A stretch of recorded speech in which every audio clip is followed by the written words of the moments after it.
안녕하세요, 도자기입니다. 오늘은 2021년 7월부터 9월까지 3분기에 읽은 책들을 소개해드리려고 합니다.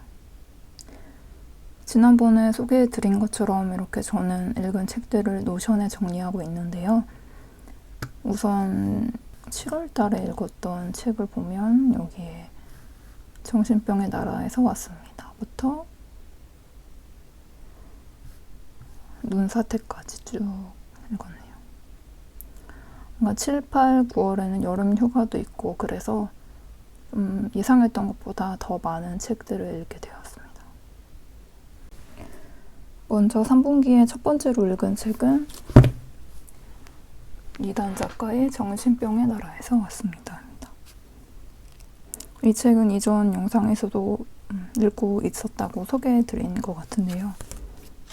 실제로 여러 가지 정신병을 앓고 있는 작가가 우울증, 조현병, 양극성 장애, 자해, 자살, 약물 등에 대해서 자신의 경험과 주변의 경험을 바탕으로 이렇게 썼습니다. 그래서 이 책을 사고 나서 이런 회복을 위한 기분 기록장이라는 사은품을 받았는데요. 저는 이 책을 샀을 당시 6월에 좀 지금도 그렇지만 위험을 알아서 기분 기록장보다는 위험을 막는 식단 일기로 약간 쓰다가 한 4일 쓰다가 말았네요. 그래서 정신병을 앓는 환자들이 어떤 경험을 하는지 치유하기 위해서 쓰는 약물이나 병원에서는 어떤 일을 하는지 궁금하신 분들은 읽으면 좋을 것 같습니다.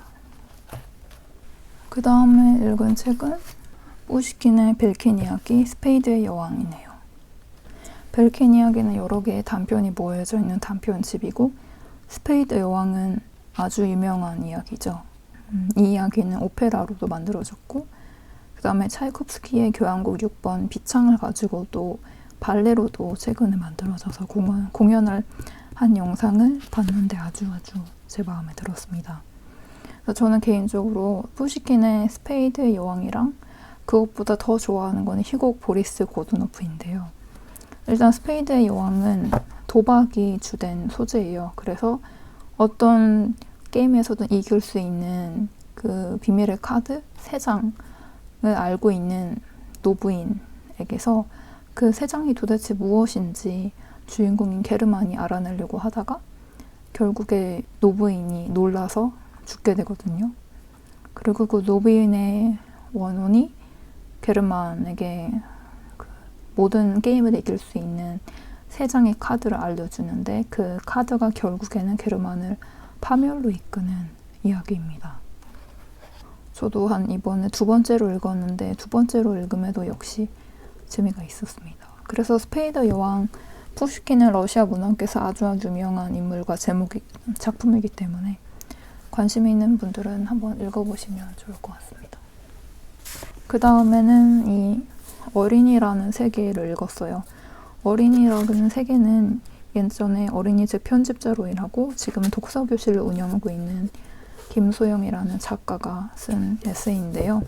독서교실에서 어린이들과 이야기를 하면서 있었던 일들, 그리고 어린이들과 이야기 나눈 책, 그리고 그 책에 대한 경험들을 담은 책인데 이거는 리커버라서 원래 커버랑은 살짝 달라져 있는데 이 커버도 너무너무 귀엽고 개인적으로 굉장히 마음이 따뜻해지면서 어린이라는 존재를 소중하게 대하고 존중하고 있는 저자의 이야기를 읽는 것만으로도 참 기분이 좋았습니다. 그 다음은 배수아 작가의 에세이스트의 책상이에요. 장편 소설인데 마치 에세이 같은 분위기의 장편 소설이고 또 배수아 작가는 작가로도 활동을 하지만 독일어권의 번역가로도 활동을 하시잖아요. 그래서 최근에 SNS에서 유명한 아글라야 페트라니 아이는 왜 폴린 타석에서 끓는가 이것도 배수아 작가께서 번역을 하신 거예요. 그래서 이 아글라야 페트라니라는 작가는 루마니아 쪽인가 그쪽에서 태어난 사람으로 알고 있는데 부모님이 서커스 단원으로 일을 하셨고 루마니아의 모국어가 아니라 독일어를 선택을 해서 독일어로 쓴 글이라고 해요. 저는 이거를 읽기 시작하다가 좀 개인적으로 읽기 힘든 글이라서 지금 읽지 않고 보류한 상태인데요. 제가 처음으로 배수아 작가의 글을 읽은 것은 처음 보는 유목민 여인이라는 에세이가 있어요.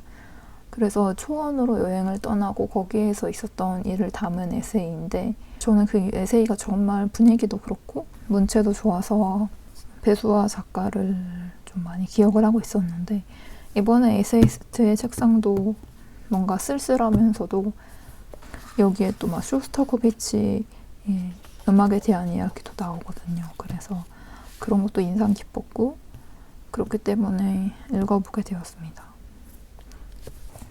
그 다음에는 식물과다라는 이소영 작가의 책이에요. 그래서 이분은 식물 세밀화가로 활동을 하시죠. 그래서 이 책은 너무너무 파랑새 양장본 표지도 그렇고 안에 있는 이소영 작가께서 직접 그리신 것 같은 식물 세밀화와 그런 식물들을 둘러싼 이야기들이 참 인상 깊어요. 그리고 이 책을 이번에 산 이유는 이렇게 에코백 굿즈가 있어서 이 굿즈를 좀 받고 싶어서 일부러 이 에코백 굿즈를 주는 서점에서 샀습니다. 그래서 지금 이 에코백 안에는 짠 이렇게 월병이 들어있어요. 정산당에서 산 월병인데 월병 9개를 받았는데 7개를 먹고 지금 이렇게 2개만 남았습니다. 개인적으로 커피 월병이랑 고구마 월병이 가장 맛있었는데 뭔가 이 월병을 하루에 하나씩 까먹으면서 추석 연휴 느낌도 내고 그리고 덕분에 중국 차를 또 주문을 하게 되어서 만족스럽게 먹고 있습니다. 그리고 중간중간에 도서관에서 빌려 읽은 책이 워낙 많아서 그런데 또 제가 사서 읽은 책으로는 이 책이죠. 마거릿 에투우드의 나는 왜 SF를 쓰는가. 그 마거릿 에투우드엔 시녀 이야기 책을 쓰신 분으로 유명하시죠. 그래서 여기에서는 특히 유스토피아, 즉 유토피아랑 디스토피아를 합한 유스토피아의 이야기를 좀 다루고 있어요. 그래서 근데 사실 저는 SF를 그렇게 많이 읽는 편이 아니거든요. 뭐 영화 스타워즈를 한때 재밌게 보긴 했지만 소설 SF를 생각을 하면은 떠오르는 게 화씨 4, 5일? 그 정도를 좀 인상 깊게 봤고 사실 SF하고 SF 하면 떠오르는 거는 막 우주선, 우주여행 이런 거잖아요. 그런데 이 마거릿 에투우드의 책에 담긴 SF는 단지 우주에 한정을 짓는 게 아니라 조금 더 광의였던 것 같아요. 그리고 좀 이런 SF 몇몇 소설을 직접 마거릿 에투우드가 비평한 것도 있었고 제가 읽어본 책은 여기에 소개된 책 중에 읽어본 거는 거의 없지만 그럼에도 결국에 한 소설을 대하고 SF를 쓴다고 하지만 어떤 장르를 쓴다는 것은 결국에 소설을 쓰는 거랑 통하는 부분이 있으니까 그런 글쓰기에 대해서 그리고 소설 속 주제를 다루는 것에 대해서 궁금하신 분들은 읽어보면 또 도움이 될 것 같습니다. 그 다음에는 제가 이번 추석 연휴에 읽었던 책인데요. 이번 추석 연휴에는 제가 작정을 하고 러시아 현대 희곡 1, 2, 3권을 도서관에서 빌려봤어요.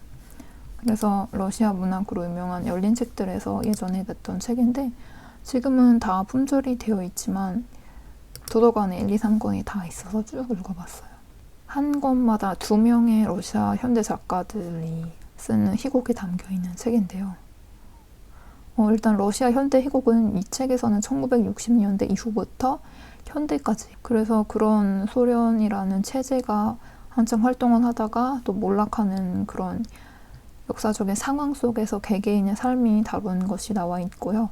그다음에 또 예를 들어서 1980년에 모스크바에서 올림픽을 했는데 저도 몰랐다가 이번에 희곡을 통해서 알게 된 게 당시에 외부 나라의 사람들이 모스크바로 올 때니까 좋은 모습만 보여주고 싶어서 사회의 어두운 위치에 있던 사람들을 모스크바 교회로 몰아내고 올림픽을 개최를 했다고 해요. 그래서 그런 사건이 배경이 된 희곡도 있고 그 다음에 또 개인적으로 제가 가장 1, 2, 3권 중에서 인상이 깊었던 희곡은 2권에 있던 사무엘 알류신이라는 작가가 쓴 18번째 낙타인데요.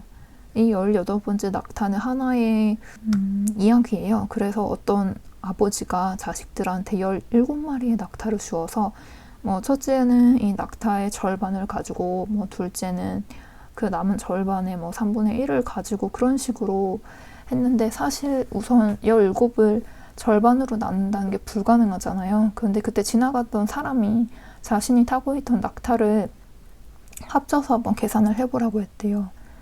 그러니까 계산이 되죠. 18이 되면은 반으로 나눌 수 있으니까. 그리고 그렇게 해서 각각의 자식들이 나눠 가지니까 원래 그 지나가던 행인이 갖고 있던 낙타 한 마리가 남더래요. 그래서 그 행인은 다시 자신의 낙타를 타고 길을 떠나는 그런 이야기예요. 그래서 이 18번째 낙타는 뭔가 도움? 이런 거를 말하는 거겠죠.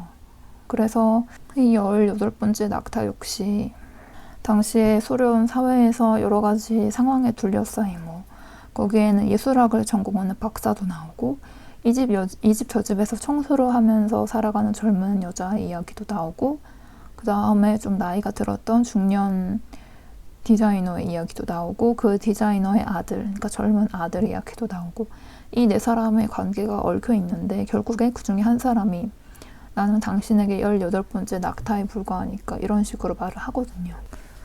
그리고 또 이 18번째 낙타가 인상 깊었던 게,